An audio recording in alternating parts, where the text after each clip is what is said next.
કૌશલ્ય ધારા, તો આ દરેક ધારાઓમાં કઈ કઈ પ્રવૃત્તિઓ આપણે કોલેજમાં વિદ્યાર્થીઓને કરાવતા હોઈએ છીએ, અગાઉના વર્ષોમાં થયેલી પ્રવૃત્તિઓના વિઝ્યુઅલ્સ, વિડીયોઝ, ક્લિપિંગ્સ એ બધું આપણે બતાવી શકીએ કે જેથી વિદ્યાર્થીઓ અવગત થઈ શકે કે આપણી સંસ્થાઓમાં આ બધી ધારાઓ અંતર્ગત આવા પ્રોગ્રામ થાય છે અને એ એમની લાઇકિંગ્સ પ્રમાણે આ ધારાઓ પૈકી કોઈ પણ એક ધારામાં જોડાઈ શકે. એવી જ રીતે આપણે આપણા વિદ્યાર્થીઓ પાસે કઈ કઈ અપેક્ષાઓ રાખીએ છીએ એના વિશેની વાત પણ તમે એ ઓરિએન્ટેશન પ્રોગ્રામમાં કરી શકો. ફરીથી મૂળ વાત પર આવીએ. આ વાત હતી કે ઓરિએન્ટેશન પ્રોગ્રામ આપની સંસ્થામાં કર્યો છે કે કેમ. જો ના, તો આ બધી પ્રોસેસમાંથી આપણે પસાર થવું પડે. હવે આપણે આપણી મૂળ વાત પર આવીએ કે objectives of mission mode implementation. શું છે આ મિશન મોડ ઇમ્પ્લિમેન્ટેશન? શા માટે એની જરૂરિયાત ઊભી થઈ એ સમજવા પ્રયત્ન કરીએ. તો સૌથી પહેલાં એના જે ઓબ્જેક્ટિવ્સ છે, to help move from plan to result in a time bound manner. પ્લાનિંગથી લઈ અને રિઝલ્ટ સુધી પહોંચવાનું, અને એ પણ નિશ્ચિત સમય મર્યાદામાં પહોંચવા માટેનો એક અભિગમ એ મિશન મોડ ઇમ્પ્લિમેન્ટેશનનો મુખ્ય હેતુ છે. ટાર્ગેટ સેટ કરવા, એ ટાર્ગેટને સિદ્ધ કરવા માટે જરૂરી એક્શન પ્લાન ઘડી કાઢવો. એક્શન પ્લાન તૈયાર થઈ જાય પછી જે કંઈ પણ ફોલોઅપ વર્ક કરવાનું થાય એ ટીમ વર્ક સાથે, ટીમ વર્કથી કરીએ. એ ટીમ વર્ક કોલેજ કક્ષાનું હોઈ શકે, એ ટીમ વર્ક ક્લસ્ટર કક્ષાએ પણ હોઈ શકે, એ ટીમ વર્ક આપણા હાયર એજ્યુકેશન ડિસ્ટ્રિક્ટનું પણ હોઈ શકે, એ ટીમ વર્ક ઝોનલ કક્ષાએ પણ હોઈ શકે, અને એ ટીમ વર્ક સ્ટેટ લેવલે પણ હોઈ શકે. જે કંઈ પણ એક્શન પ્લાન છે એ એક્શન પ્લાન મુજબ આપણે જ્યારે કાર્યો કરીએ છીએ ત્યારે એનું રિવ્યૂ કરવાનું પણ થાય કે આપણું પરફોર્મન્સ કેવું રહ્યું જે તે ઇનિશિયેટિવ્સ, જે તે કાર્યક્રમોમાં. તો એ રેગ્યુલર એનું રિવ્યૂ થતું રહે અને જરૂરિયાત મુજબ જે કંઈ પણ એમાં સુધારા વધારા કરવાના થાય એ સુધારા વધારા કરતા રહીએ. તો આ મિશન મોડ ઇમ્પ્લિમેન્ટેશનના મુખ્ય હેતુઓ છે. ફંક્શન્સની વાત કરીએ. કયા કયા ફંક્શન્સ મિશન મોડ ઇમ્પ્લિમેન્ટેશનમાં હોઈ શકે? તો main function of the mission mode implementation is to plan, implement, monitor and regulate all state government initiatives in an efficient and effective manner. વધારે એને સમજવા પ્રયત્ન કરીએ કે કોઈ પણ એક ઇનિશિયેટિવ છે એ ઇનિશિયેટિવમાં કરવાના કામનું આપણે પ્લાનિંગ કરીએ. એ પ્લાનિંગ કર્યા પછી એનું અમલીકરણ, ઇમ્પ્લિમેન્ટ કરીએ. ઇમ્પ્લિમેન્ટ કેવા પ્રકારે થાય છે એનું મોનિટરિંગ એ આપની કક્ષાએ કોલેજમાં થતું રહે. જો એ કાર્યક્રમો ક્લસ્ટર લેવલ પર થતા હોય તો ક્લસ્ટર કોઓર્ડિનેટર દ્વારા એનું મોનિટરિંગ થાય. જો એ કાર્યક્રમો હાયર એજ્યુકેશન ડિસ્ટ્રિક્ટ લેવલે થતા હોય તો હાયર એજ્યુકેશન ડિસ્ટ્રિક્ટના કોઓર્ડિનેટર દ્વારા એનું મોનિટરિંગ થાય. ઝોનલ કોઓર્ડિનેટર પણ એનું મોનિટરિંગ કરી શકે. એ જે કાર્યક્રમો છે એને રેગ્યુલેટ કરવાનું કામ પણ આપણું છે. અને રેગ્યુલેટ કર્યા પછી પણ જે કંઈ પણ આપણને ફીડબેક મળે છે એ ફીડબેકના આધારે આપણું જે કંઈ પણ પ્લાનિંગ હતું એ પ્લાનિંગમાં જરૂરી સુધારા વધારા કરી અને ફરીથી નવા જોશ અને ઉમંગ સાથે આપણે એ ઇનિશિયેટિવને વધારે અસરકારક અને આનંદદાયક રીતે વિદ્યાર્થીઓ સમક્ષ કેવી રીતે મૂકી શકીએ એનું પ્લાનિંગ કરવાનું થાય. તો આ આખી જે સાયકલ છે પ્લાનિંગથી લઈ ફીડબેક સુધીની અને ફરીથી રીપ્લાનિંગ, તો એ મિશન મોડ ઇમ્પ્લિમેન્ટેશનનો મુખ્ય ફંક્શન રહેશે. એમાં દરેક કક્ષાની વ્યક્તિ ઇન્વોલ્વ હશે. આ મિશન મોડ ઇમ્પ્લિમેન્ટ કરવા માટે આપણી પાસે એક કાસ્કેડ મોડેલ આપણે તૈયાર કરેલું છે. સમગ્ર ગુજરાતમાં આજની સ્થિતિએ 1010 કોલેજીસ છે. આ કોલેજીસને આપણે 4 થી 5 કોલેજોનું એક ક્લસ્ટર, એવી રીતે ક્લસ્ટરમાં ભેગી કરેલી છે. એટલે 295 ક્લસ્ટર બનાવેલા છે. ક્લસ્ટરને ભેગા કરી 5 ક્લસ્ટર ભેગા થાય તો એક હાયર એજ્યુકેશન ડિસ્ટ્રિક્ટ બને. એવી રીતે આપણી પાસે ગુજરાતમાં 60 હાયર એજ્યુકેશન ડિસ્ટ્રિક્ટ આપણે બનાવેલા છે અને સમગ્ર ગુજરાતના એ બધા હાયર એજ્યુકેશન ડિસ્ટ્રિક્ટને 5 ઝોનમાં વહેંચી કાઢેલા છે અને એ 5 ઝોન એ સ્ટેટ કક્ષાએ કમિશનરેટ કચેરી હોય, કેસીજી હોય કે જીઈઆઈસી હોય એ લોકો સાથે સંકલનમાં રહેશે. તો સ્ટેટ લેવલથી લઈ અને કોલેજ કક્ષા સુધીનું આખું કાસ્કેડ મોડેલ જે છે એ કાસ્કેડ મોડેલનો આપણે અહીંયા ઉપયોગ કરવા જઈ રહ્યા છીએ. મિત્રો, પ્રાથમિક શાળામાં આપણી કોલેજોની સંખ્યા કરતાં ઘણી બધી વધારે સંખ્યા છે.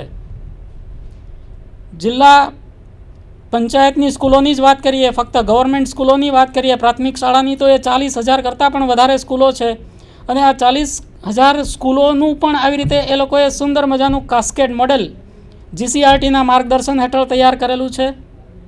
એટલે જીસીઆરટી પછી ડાયટ્સ પછી બ્લોક લેવલે તાલુકા કક્ષાએ બ્લોક બીઆરસી હોય, ક્લસ્ટર કક્ષાએ ક્લસ્ટર સીઆરસી બનાવેલા છે અને એ સીઆરસી પછી સ્કૂલ લેવલ સુધી આગળ વધતા હોય છે.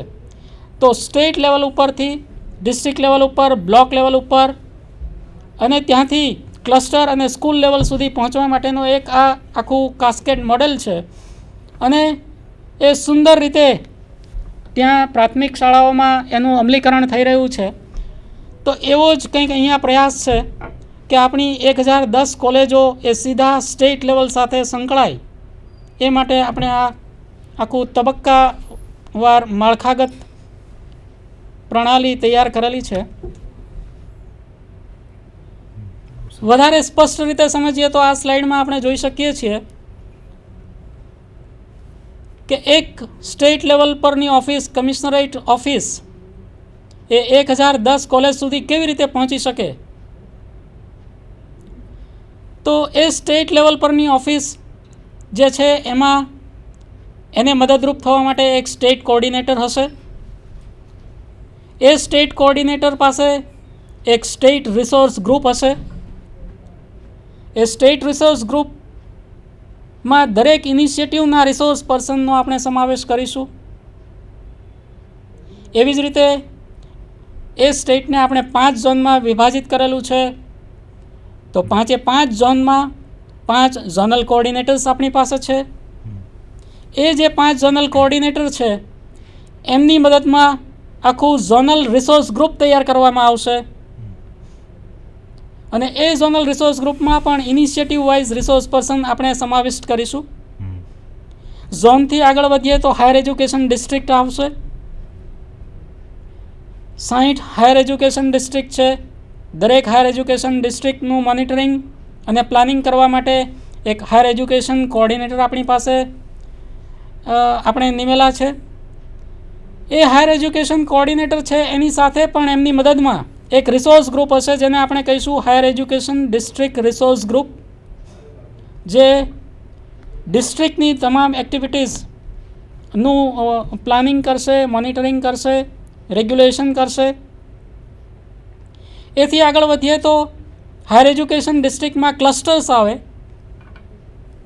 તો એવા 295 જે ક્લસ્ટર છે 295 ક્લસ્ટરનું સુનિયંત્રિત કાર્ય કરવા માટે આપણે ક્લસ્ટર કોઓર્ડિનેટર્સ નિમેલા છે. એ ક્લસ્ટર કોઓર્ડિનેટર્સની સહાયમાં પણ એક રિસોર્સ ગ્રુપ હશે જેને આપણે કહીશું CRG, ક્લસ્ટર રિસોર્સ ગ્રુપ. એ એમના ક્લસ્ટરમાં દરેક ઇનિશિયેટિવ્સના સંદર્ભમાં કામ કરશે અને ત્યાંથી ક્લસ્ટરથી પણ આગળ વધીએ તો આપણી સંસ્થા એટલે કે કોલેજ. તો આ રીતે સ્ટેટ લેવલથી સ્ટેટ કોઓર્ડિનેટરથી શરૂ કરી અને કોલેજના પ્રિન્સિપાલ અને બધા જ ફેકલ્ટી મેમ્બરની સહાયથી એક આખું જે ટીમ હાયર એજ્યુકેશન આપણી બને છે એ ટીમ હાયર એજ્યુકેશનનો ઉપયોગ આપણે આપણા મિશન મોડ ઇમ્પ્લિમેન્ટેશનમાં કરીશું અને એ મિશન મોડ ઇમ્પ્લિમેન્ટેશન દ્વારા આપણે ગુણવત્તા સુધારણા અભિયાન હાથ ધરીશું.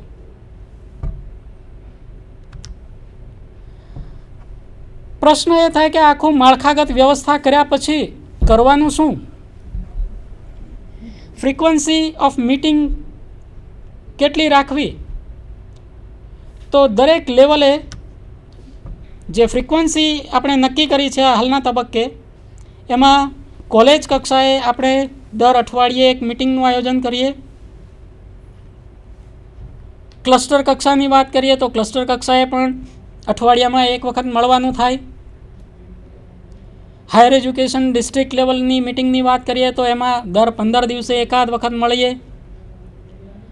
ઝોનલ લેવલની મિટિંગમાં પણ 15 દિવસે એકાદ વખત મળીએ. અને સ્ટેટ લેવલની મિટિંગની વાત એ આઈધર આપણે ફેસ ટુ ફેસ કરીએ અથવા તો સંધાનના માધ્યમથી કરીએ. અને દર મહિને એકાદ વાર તો મિશન બોર્ડ ઇમ્પ્લિમેન્ટેશનના સંદર્ભમાં અચૂક મળીએ, એવી આખી સંકલ્પના એ commissionerate of higher education, KCG અને જીઈઆઈસી દ્વારા નક્કી કરવામાં આવેલી છે. બીજો પ્રશ્ન અત્યારે એ પણ ઉપસ્થિત થાય કે દર અઠવાડિયે આપણે મળીને કરવાનું શું? What is the plan of action? How this cascade model will help us in strengthening our higher education system? તો જે કંઈ પણ આપણે કરવાનું છે તેમાં સૌથી પહેલી બાબત આવશે કોઓર્ડિનેશન. એ પ્રિન્સિપાલ હોય તો પ્રિન્સિપાલ પોતાના ક્લસ્ટર સાથે કોઓર્ડિનેશન કરશે. ક્લસ્ટર કોઓર્ડિનેટર હોય તો એ નીચે કોલેજના પ્રિન્સિપાલ સાથે તેમજ એની ઉપરની કક્ષાએ હાયર એજ્યુકેશન ડિસ્ટ્રિક્ટ કોઓર્ડિનેટર સાથે સંકલન કરશે. હાયર એજ્યુકેશન ડિસ્ટ્રિક્ટ કોઓર્ડિનેટર હોય તો એમણે ક્લસ્ટર કોઓર્ડિનેટર્સ સાથે સંકલન કરવું પડે. એવી જ રીતે એમની ઉપર ઝોનલ કોઓર્ડિનેટર્સ છે તો ઝોનલ કોઓર્ડિનેટર સાથે સંકલન કરવું પડે. તો એમ દરેક તબક્કાએ, દરેક લેવલે આપણે કોઓર્ડિનેશન કરવાનો પ્રશ્ન ઉપસ્થિત થાય. તો એ કોઓર્ડિનેશન કરવામાં આપણને આ માળખાગત વ્યવસ્થા ખૂબ જ ઉપયોગી થાય એમ છે. બીજું એક અગત્યનું પાસું જે આપણું છે એ કેપેસિટી બિલ્ડિંગ. એ પછી ફેકલ્ટી હોય, ટીચિંગ સ્ટાફ હોય, નોન ટીચિંગ સ્ટાફ હોય, એ દરેક કર્મચારીઓનું જે કેપેસિટી બિલ્ડિંગ કરવાનું કામ છે, એ કેપેસિટી બિલ્ડિંગનું કામ કરવા માટે આપણને આ મિશન બોર્ડ ઇમ્પ્લિમેન્ટેશનની જે આખી માળખાગત વ્યવસ્થા આપણે ઊભી કરેલી છે એ ખૂબ જ ઉપયોગી થશે. કે સ્ટેટ લેવલ ઉપરથી જે કંઈ પણ ઇનિશિયેટિવ્સ, ઇનપુટ્સ આપવામાં આવે છે એ ઇનપુટ્સ છે કોલેજ કક્ષાએ પહોંચે એ માટે આપણે આખું એનું સ્ટ્રક્ચર તૈયાર કરી શકીએ કે સ્ટેટ રિસોર્સ ગ્રુપ જે છે એ કી રિસોર્સ પર્સન તૈયાર કરે સ્ટેટ કક્ષાએ. કે સંધાન દાખલા તરીકે એક ઇનિશિયેટિવ છે તો એ સંધાનમાં વધારેમાં વધારે ફેકલ્ટીઝને આપણે જોડવા હોય તો આપણે એક સ્ટેટ કક્ષાએ સંધાનના અનુસંધાનમાં કી રિસોર્સ પર્સન તૈયાર કરીએ. એ કી રિસોર્સ પર્સન સંધાનના ઇનિશિયેટિવના સંદર્ભમાં પોતાના ઝોનમાં આવેલી જે હાયર એજ્યુકેશન ડિસ્ટ્રિક્ટ્સ છે એ હાયર એજ્યુકેશન ડિસ્ટ્રિક્ટ્સના રિસોર્સ પર્સન જે સંધાનના સંદર્ભમાં જ કામ કરતા હોય એવા રિસોર્સ પર્સનને ટ્રેન કરે. એ હાયર એજ્યુકેશન ડિસ્ટ્રિક્ટમાં તૈયાર થયેલા જે રિસોર્સ પર્સન છે તે ક્લસ્ટર કક્ષાના રિસોર્સ પર્સનને તૈયાર કરે. ક્લસ્ટર કક્ષાએ જે રિસોર્સ પર્સન છે એ છેક કોલેજ કક્ષા સુધી વાત લઈ જાય. તો એ આખું જે કાસ્કેડ મોડેલ જે છે આપણને આ ખૂબ જ મદદરૂપ થાય એમ છે કેપેસિટી બિલ્ડિંગની વાત છે ત્યાં સુધી. એ જ રીતે દરેક ઇનિશિયેટિવનું પ્લાનિંગ કરવા માટે પણ આ માળખાગત વ્યવસ્થા આપણને ખૂબ જ ઉપયોગી થાય એમ છે. ઘણી વખત થતું એવું હોય છે સરવૈયા સાહેબ કે પ્લાનિંગ ઉપલી કક્ષાએથી જ થતું હોય. હાજી, આપનો પ્રશ્ન પૂછો. હા, નેટ સ્લેટ ક્લિયર હોય. ઓકે. તો આપણે જે લેક્ચરર તરીકે પીએચડી એનાલિસિસ કરી શીખવા હોય તો એની રિક્રુટમેન્ટ કઈ રીતે હોઈ શકે? આપનો પ્રશ્ન માનદ વેતનથી ભરેલા હોય. હાજી, હાજી. આપ કોણ બોલો છો સાહેબ? હાજી, આપનું નામ કહેશો પ્લીઝ? સાગર પટેલ. હાજી સાગરજી, thank you very much for your question. એક નાનકડી વાત એવી છે કે અત્યારે આપણે જે વાત કરી રહ્યા છીએ તે MMIની વાત કરી રહ્યા છે ચૌહાણ સાહેબ, અને આજે આપ જે પ્રશ્ન પૂછો છો એ થોડો અત્યારે આ સ્થળે ઇરિલેવન્ટ છે. આપ શક્ય હોય તો આ પ્રશ્નનો જવાબ ઈમેલ દ્વારા સંધાનના આઈડી ઉપર પૂછજો. અમે એનું જે કંઈ ક્લેરિફિકેશન હશે આપીશું. પણ અત્યારે જો એનો જવાબ આપવા જઈશું તો એક તો પહેલી વાત એ છે કે we are not the people who should be answering this question, number 1. And secondly થોડું સ્ટ્રીમથી બહાર જઈ રહ્યું છે. તો પ્લીઝ ડોન્ટ માઇન્ડ. આ ક્વેશ્ચન છે આપ સંધાન.highereducation sandan@gmail.com sandan.highereducation@gmail.com અથવા કેસીજીની જે ઈમેલ આઈડી છે એના ઉપર આપ આ પ્રશ્ન લખીને મોકલશો તો વધારે સારું. આપ જો આ એડ્રેસ ઉપર એ પ્રશ્ન આપનો પૂછશો તો અમે એ કન્સર્ન વ્યક્તિને પૂછીને આપને ચોક્કસ જવાબ આપવાનો પ્રયત્ન કરીશું. આપણે ચૌહાણ સાહેબની જે વાત છે એને આગળ વધારીએ. તો હું એ વાત કરવા જઈ રહ્યો હતો સરવૈયા સાહેબ કે પ્લાનિંગની વાત છે. મોટાભાગે થતું એવું હોય કે સ્ટેટ લેવલ પરથી કોઈ પણ ઇનિશિયેટિવ્સનું આખું સ્ટ્રક્ચર તૈયાર કરીને આપી દેવામાં આવે કે આ પ્રમાણે આપણે આગળ વધવાનું છે. પણ આ જે માળખાગત વ્યવસ્થા અહીંયા ઊભી કરવામાં આવેલી છે એની વિશેષતા એ છે કે એ માળખામાં તમે છેક કોલેજના ફેકલ્ટીઝથી લઈ કોલેજના પ્રિન્સિપાલ છે એ પોતાના ઇનપુટ્સ આપી શકે છે કે ભાઈ આ ઇનિશિયેટિવને આપણે આ પ્રમાણે આગળ વધારીએ, આ પ્રમાણે આખો કાર્યક્રમ આપણે સ્ટ્રક્ચર કરીએ તો એ વધારે આપણને મદદરૂપ થઈ શકે એમ છે. તો એ આપણને પ્લાનિંગ કરવામાં પણ મદદરૂપ થશે. એટલે જે ગ્રાસરૂટ લેવલ ઉપર જે લોકો કામ કરે છે એ લોકો દ્વારા કાર્યક્રમ નિર્ધારણ થાય એવી સુંદર મજાની વ્યવસ્થા આ કાસ્કેડ મોડેલમાં થઈ શકે એમ છે. એટલે દરેકના ફીડબેક એ કોલેજ કક્ષાએથી મળેલા ફીડબેક હોય, ક્લસ્ટર કક્ષાએથી મળેલા ફીડબેક્સ હોય, ઝોનલ કક્ષાએથી કે હાયર એજ્યુકેશન ડિસ્ટ્રિક્ટ્સમાંથી મળેલા જે ફીડબેક્સ છે એના આધારે આપણે આપણા કાર્યક્રમોનું પ્લાનિંગ કરતા રહીશું, જરૂરી સુધારા વધારા કરતા રહીશું. એ ઉપરાંત sorry Chauhan sir, it seems to be some college online. Yes, please ask the question. નમસ્કાર સાહેબ, SP Sethia college of education મુન્દ્રાથી બોલી રહ્યો છું. Mundra, please ask your question please. હા સર, પ્રશ્ન એ છે કે આપણે જે ઓનલાઈન ટ્રેનિંગ શરૂ કરેલી છે બહુ પ્રશંસનીય છે અને એમાં અમારા અધ્યાપકશ્રીઓ ભાગ પણ લઈ રહ્યા છે. જી ને સાહેબ એ જાણવું હતું કે એના કોઈ સર્ટિફિકેટ આપણને મળી શકે રજીસ્ટ્રેશન કરાવ્યું હોય અને ઓનલાઈન? હાજી હાજી ઓનલાઈન ટ્રેનિંગ જે આપણે સંધાનના માધ્યમ દ્વારા જે ગયા વીક સુધી આપણે જે આયોજન કરેલું જેમાં ટ્રેનિંગમાં રિસર્ચ અને સબ્જેક્ટ ટ્રેનિંગ બંનેનું આપણે કરેલું સબ્જેક્ટ વાઇઝ એના સર્ટિફિકેટ્સ તૈયાર થયા છે.